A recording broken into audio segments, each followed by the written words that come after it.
Bienvenidos hermanos a este nuevo episodio de Tierra Buena para el Día del Señor. Estamos con ustedes, el padre Jaime Paredes, diácono José Antonio Otame y su servidor Miguel Ángel Saloma. Y estamos muy contentos de servirlos en este intento de explicación del Evangelio para hacer tierra buena, para que la semilla del Evangelio caiga el domingo en un corazón más dispuesto. ¿Cómo están, Jaime y Toño? ¿Cómo Muy están? bien, gracias a Dios, todo bien. Saludos, bien, Muy gracias. Saludos. bien. Muy bien. Pues Jaime, te toca iniciar la reflexión de este domingo, que es el domingo 17 del tiempo ordinario. ¿Quisieras decir algo antes? No entramos al texto. Perfecto. Por Muy favor. bien, muy bien. Voy a leer el texto que ahora está tomado del Evangelio según San Juan. Ya ven que habíamos venido leyendo a Marcos, pero este próximo domingo nos toca un Evangelio según San Juan, que dice así. En aquel tiempo, Jesús se fue a la otra orilla del mar de Galilea o lago de Tiberíades. Lo seguía mucha gente porque habían visto los signos que hacía curando a los enfermos. Jesús subió al monte y se sentó allí con sus discípulos. Estaba cerca la Pascua, festividad de los judíos. Viendo Jesús que mucha gente lo seguía, le dijo a Felipe, ¿cómo compraremos pan para que coman estos? Le hizo esta pregunta para ponerlo a prueba, pues él bien sabía lo que iba a hacer. Felipe le respondió, ni 200 denarios de pan bastarían para que a cada uno le tocara un pedazo de pan.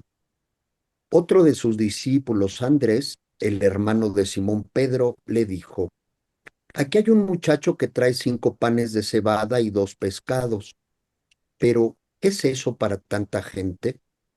Jesús le respondió, díganle a la gente que se siente. En aquel lugar había mucha hierba. Todos pues se sentaron ahí y tan solo los hombres eran unos 5,000. Enseguida tomó Jesús los panes y después de dar gracias a Dios, se, le, se los fue repartiendo a los que se habían sentado a comer. Igualmente les fue dando de los pescados todo lo que quisieron. Después de que todos se saciaron, dijo a sus discípulos, recojan los pedazos sobrantes para que no se desperdicien. Los recogieron y con los pedazos que sobraron de los 5 panes llenaron 12 canastos. Entonces la gente al ver el signo que Jesús había hecho decía, este es en verdad el profeta que habría de venir al mundo. Pero Jesús, sabiendo que iban a llevárselo para proclamarlo rey, se retiró de nuevo a la montaña, él solo. Muy bien. Jaime, por favor. Bien, el Evangelio lo abre y lo cierra una actitud entusiasta de la gente. Es lo que aparece al inicio del Evangelio y también al final. La actitud fervorosa, entusiasta de las personas que le siguen. Han visto algunas señales que ha hecho Jesús curando enfermos y les ha empujado a seguirle. No como en otros evangelios que van tullidos, ciegos, cojos y, bueno, van todos necesitados. Aquí aparece una multitud, una muchedumbre entusiasmada. Y así termina también el evangelio con esta actitud entusiasta, llamémosle así, apasionada, exaltada, arrebatada, vehemente, no sé, algunos sinónimos por ahí que pudieran ir describiendo esta actitud de la gente. Sin embargo, esta actitud entusiasta produce cierta adhesión, es una adhesión fervorosa a Jesús, siguen a Jesús, pero ciega todavía. Es una adhesión fervorosa, pero ciega, necesitará madurar más, conocer más a Jesús. se han visto algunos signos, y esos signos se han leído tal vez desde las propias expectativas humanas, y por eso siguen a Jesús. Así abre y cierra el Evangelio. También hay otro gesto con que se abre y cierra el Evangelio. Dice el texto: Jesús se retiró a un monte. Y el final del Evangelio también habla de se retiró. Eh, Dice el texto, conociendo lo que pensaba, eh, conociendo que pensaban venir para llevárselo y proclamarlo rey, se retiró de nuevo al monte. Es como una distancia, toma distancia ante este entusiasmo que provoca cierta adhesión. Cierta adhesión es una adhesión efervescente, fervorosa, pero no del todo auténtica, una adhesión un poco ciega.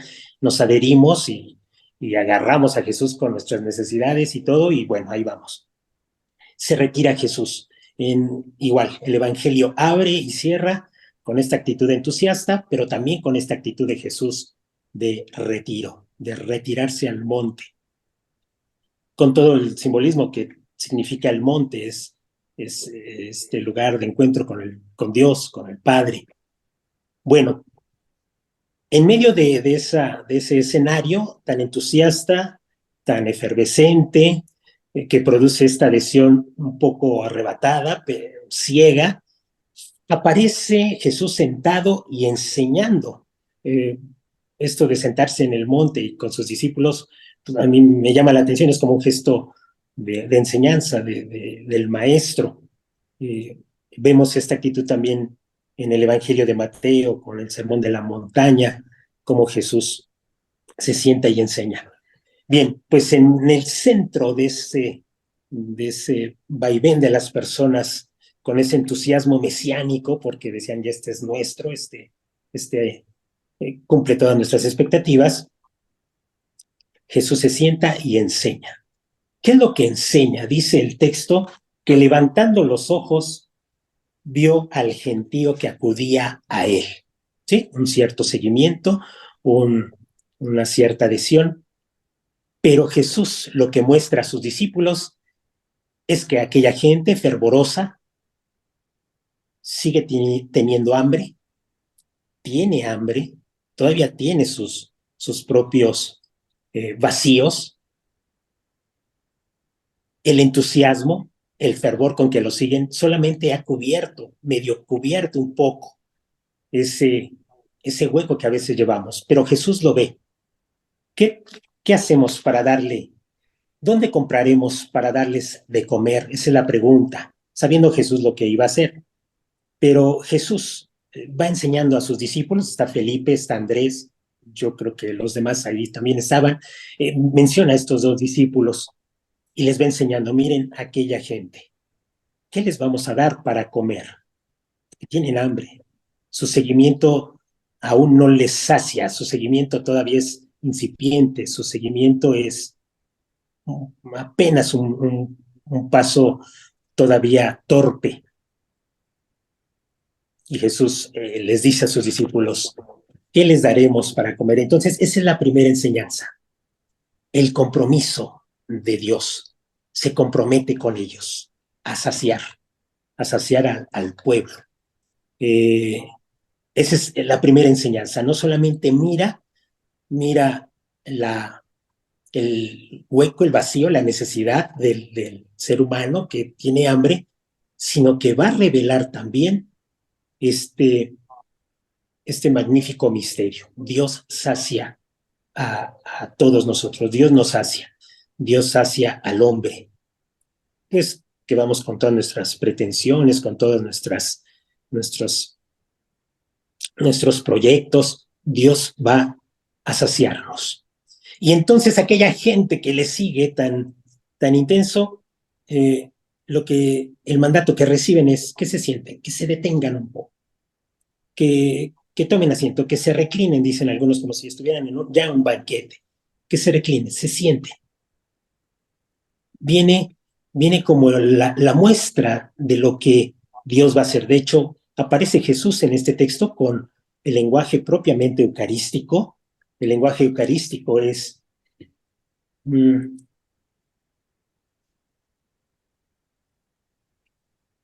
tomó los panes, dio gracias y los repartió a los que estaban sentados. Esas son las palabras eucarísticas. Con un lenguaje eucarístico, Jesús se pone, preside a la comunidad, preside la mesa, preside a la humanidad y nos da la Eucaristía.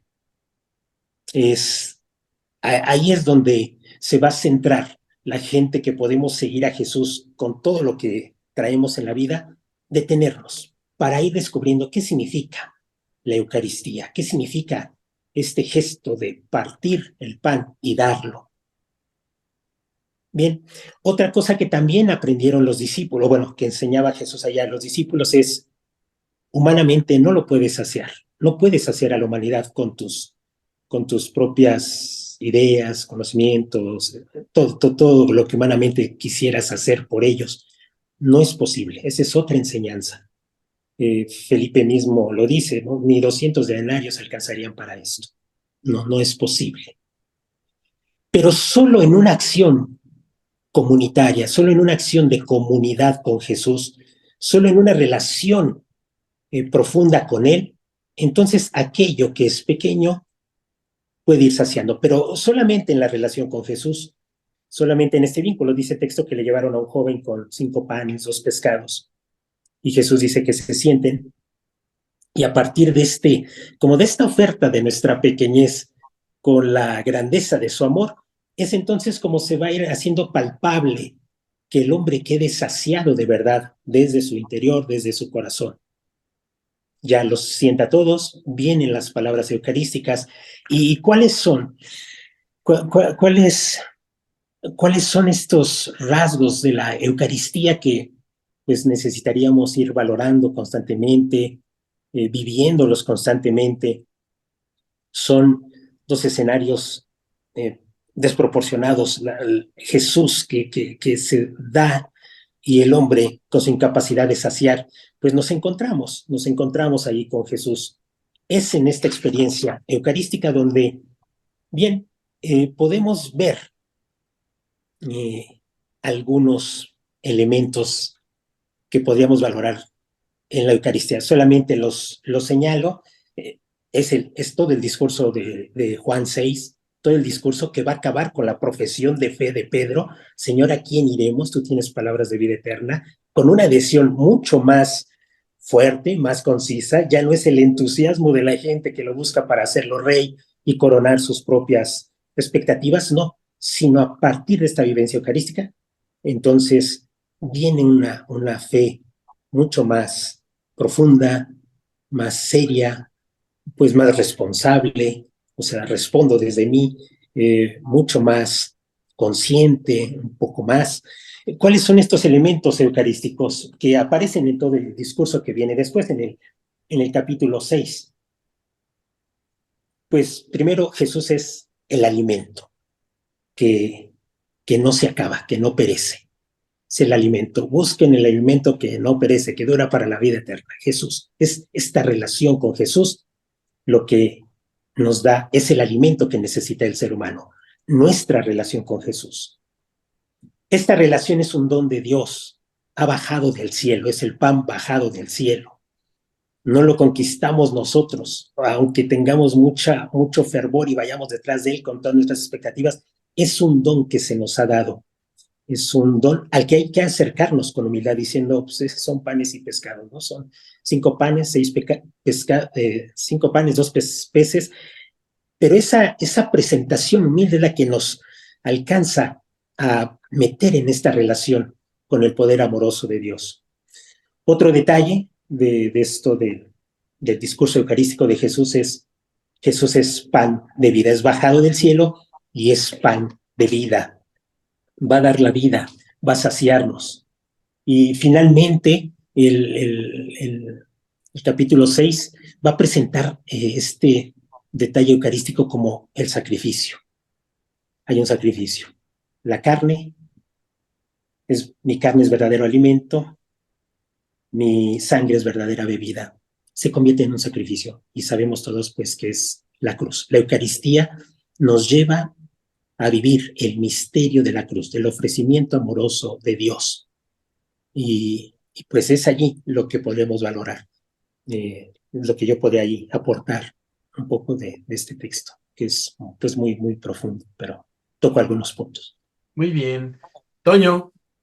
Muchas gracias, padre Jaime. Pues yo quisiera empezar mi pequeña reflexión leyendo este versículo que dice, los recogieron y y con los pedazos que sobraron de los 5 panes, llenaron 12 canastos. O sea, no sobró pescado, ¿no? Nomás sobró pan. Y yo aquí quiero, y lo comento porque lo relaciono con unos versículos anteriores en donde se dice que Jesús toma el pan, hace oración y lo bendice, pero no dice que bendice los pescados, bendice el pan. Y lo que sobra es el pan. Entonces aquí yo lo interpreto como es esta preparación para lo que en el mismo capítulo 6 Juan, a partir del versículo 22, nos habla de que Jesús es pan y es la vida eterna. Por eso estamos centrados en el pan. Bendice el pan y lo que sobra es el pan, ¿no? También dice que comieron de pescado, por supuesto, y quizás haya sobrado, no, no sabemos esa parte, pero yo quisiera centrarme en lo que puede significar para nosotros este pasaje del Evangelio, ¿no? Y yo quisiera rescatar 4 puntos principales. Uno, Dios siempre toma la iniciativa. Antes de que los hombres se empezaran a quejar de que ya tenían hambre, que iban a dejar a Jesús para irse a buscar algo al pueblo, Jesús se preocupa por nosotros. Entonces, aquí yo veo, queridos hermanos, Padre Miguel, Padre Jaime, que es un llamado que nos hace Jesús para que confiemos en Él, que confiemos, ¿no? Él siempre va a estar atento a lo que nosotros necesitamos y Él se va a adelantar, ¿no? Segundo punto, y me llama también mucho la atención, cómo Jesús, eh, se dice el mismo texto que pone a prueba a sus discípulos, diciéndoles que cómo le van a hacer y que si no tienen dinero, pero yo me quiero centrar en este muchacho que lleva algo. Jesús podía de la nada haber dádole de comer a la gente, ¿no? Pero toma algo que ya está. Y esto lo que quiere decir es que hay que compartir lo que tenemos. Y cuando compartimos, y esta expresión la hemos escuchado muchas veces, hasta parece que se multiplica, ¿no? Yo me acuerdo que mi abuelita le gustaba que invitáramos a muchos de nuestros amigos y nos decía que no nos preocupáramos, que la comida siempre iba a alcanzar, que se le echaban más agua a los frijoles, ¿no? Eso lo que quiere decir es cuando compartes, las cosas rinden más. Y esto también nos habla de las cosas pequeñas, ¿no? Jesús toma algo pequeño, tomó 5 panes y 2 pescados y los hizo mucho más grande. Tan grande que comieron, ¿cuántas personas nos queremos imaginar, Padre Miguel, Padre Jaime? Más de 10,000, si nada más varones eran 5,000, pues pónganle ahí el doble, ¿no? Pues entonces las cosas pequeñas son importantes y hay que ponerlas delante de Jesús porque Él las multiplica, ¿no? Y también la otra parte es, aquí nos manda Jesús un mensaje de que entendamos real y verdaderamente lo que Él debe significar para nosotros, porque muchas veces, a semejanza de la gente que lo conoció y que estaba en ese momento con él en el monte, nosotros a veces nada más vemos a Jesús por la parte material, ¿no? Y nos olvidamos de lo importante, que es lo espiritual. Entonces también a veces Cuando yo nada más busco de Jesús la parte material, ¿a poco no que hasta parece que se esconde? Parece que no me hace caso. Pues no, no, porque no hemos entendido, queridos hermanos, que Jesús nos busca para la salvación eterna, ¿no? Y bueno, pues ya yo quisiera dejar aquí mi primera reflexión. Muy bien. Muchas gracias, Toño. Muchas gracias, Jaime. Es un evangelio que me encanta, me ha fascinado toda mi vida de fe. Pero quiero empezar por el final. La cruz de Cristo es un gesto de Dios, un gesto de Dios aparentemente incomprensible, ¿no? Podemos pensar que la humanidad lo desechó, que Dios es un Dios pues que le gusta el sufrimiento, un Dios masoquista, un Dios sádico. Podemos pensar que nosotros tenemos el poder de desechar a Dios para todas estas cosas sociológicas y psicológicas, todas estas falsas interpretaciones de lo que es la cruz. Jesús explica su cruz momentos antes con sus discípulos, tomando pan y vino. Le dice, este es mi cuerpo que será entregado por ustedes. Esta es mi sangre que será entregada por ustedes para el perdón de los pecados. Y con esto, este gesto litúrgico, este gesto explicativo, eh, da sentido a lo que va a hacer después. Nadie me quita la vida, yo la doy porque quiero. Cuando le dice Pilato, tú sabes que yo tengo poder de autoridad para mandarte a la cruz y soltarte, y le dice a Pilato, no tendrás autoridad suficiente sobre mí, sino que no, si no te la hubieran dado de lo alto. Es decir, todo el evento de la cruz es una voluntad extrema de amor de Dios. Dios se entrega por nosotros. Y en la Eucaristía, en la última cena, se nos da una explicación, no solo una explicación teológica de lo que va a hacer Jesús, sino una explicación que yo llamo relacional. Relacional. Eh, a la cruz hay que comérsela.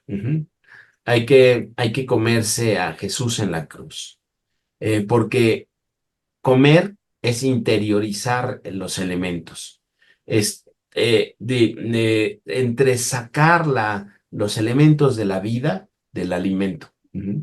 Entonces, en la última cena, Jesús se da a comer y da a comer su propia carne y da a comer su propia sangre.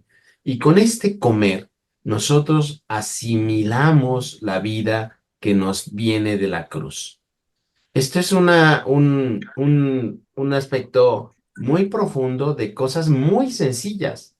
Así como nosotros nos comemos la carne y las verduras y les exprimimos, por decirlo así, las trituramos para asimilar todos los componentes que nos hacen crecer biológicamente, nosotros tenemos que comernos la cruz, comernos a Jesús, la persona de Jesús, para exprimir esa carne de Jesús, esa sangre de Jesús para tener la vida divina. Y esto es una explicación no solo teológica, no solo intelectual, sino es una explicación relacional. Dios quiere relacionarse con nosotros de esta manera, que nosotros nos lo traguemos, que le exprimamos a Dios la vida divina para tenerla nosotros. Esto es el proyecto de Dios. El proyecto de Dios desde la creación, mucho antes de la encarnación, mucho antes de la cruz, mucho antes del discurso del pan de vida, Dios quiere relacionarse con nosotros de tal manera en que nosotros entremos a formar parte de su vida y nosotros entremos hagamos, bueno, por gracia de Dios, que la vida de Dios esté en nosotros. Y este proyecto, significa la vida eterna, nosotros vamos a estar después de la muerte, ya desde el bautismo, pero más profundamente después de la muerte, vamos a estar en Dios. Vamos a vivir la presencia, el encuentro con Jesús. Y desde este encuentro con Jesús partimos a la dinámica, a entrar a la dinámica trinitaria. En Jesús vamos a estar en el amor de la Trinidad. Es decir, esto no solo no es un capítulo, bueno, ahorita voy al capítulo 6 de Juan, pero esto no es un mero acto litúrgico nada más. Esto no es un acto de culto, sino es una relación que Dios quiere establecer con nosotros. Juan no habla de la última cena. Su explicación de la cruz, si vemos la explicación de la cruz está en la última cena, pero su explicación de la cruz la anticipa en el discurso del pan de vida. Comienza con la multiplicación de los panes y los peces. Luego hay un interludio del paso del mar, caminando sobre las aguas, y luego hay un discurso doble, un doble discurso del pan de vida.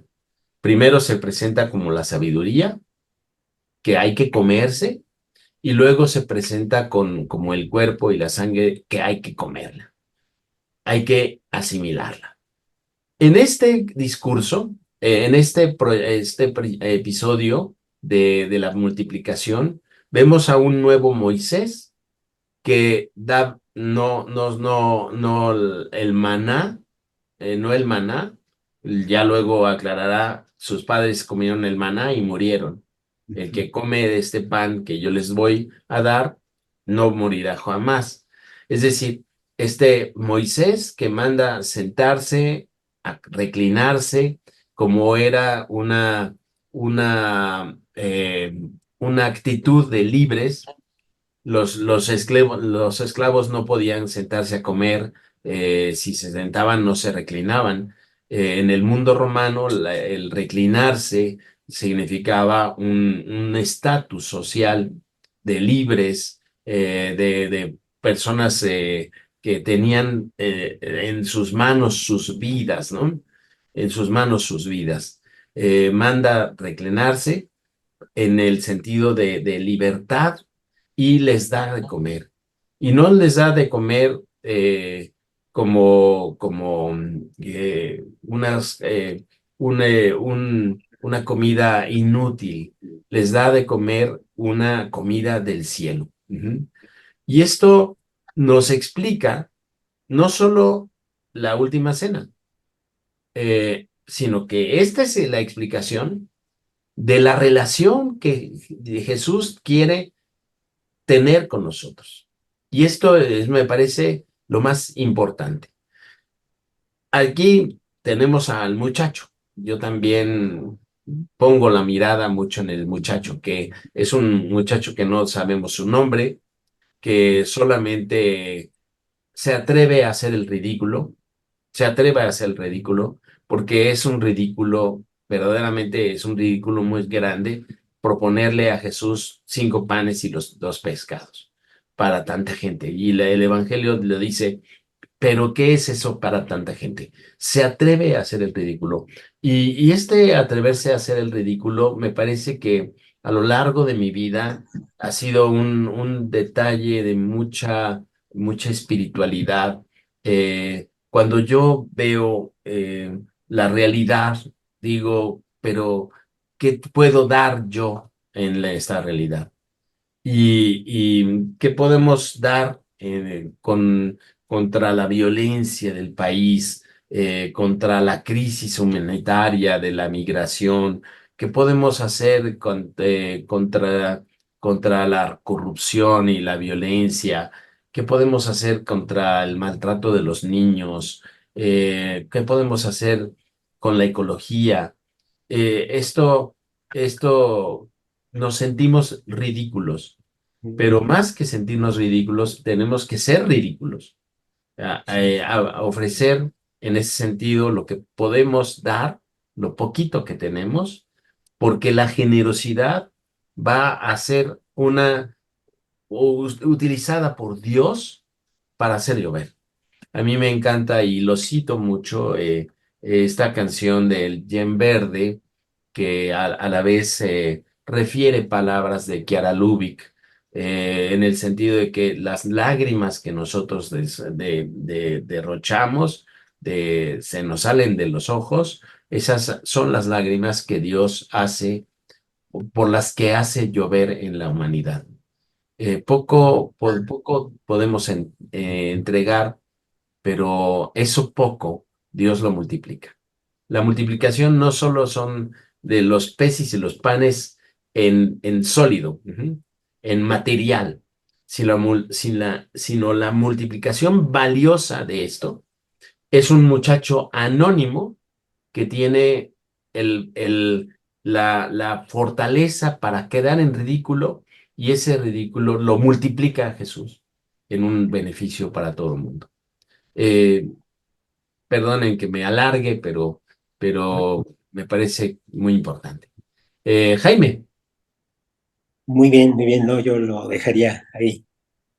muy bien. Toño, Rápidamente, en esta segunda intervención, comentar que el Papa Francisco, en diferentes homilías que ha tocado este parte del Evangelio, él dice que también este pasaje es una recordación de la misión que tiene la Iglesia, así es. porque la Iglesia está llamada a alimentar a los hambrientos materiales y espirituales, ¿no?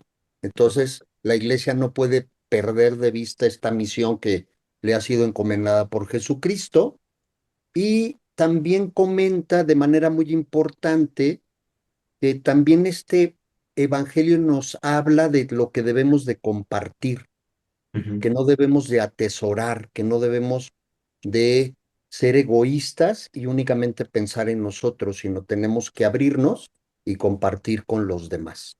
Era Ajá. lo que yo quería Muy bien, comentar. muy importante tu comentario. Muy importantes los comentarios de ustedes. Yo nada más quiero rematar o expresar al final la necesidad que los cristianos tenemos de comulgar. Ujú.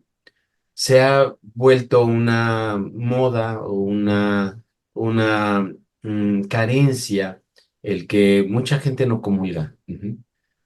Si tenemos la oportunidad de confesarnos y comulgar, y no tenemos ninguna cosa que nos impida comulgar, comulguemos. Ujú.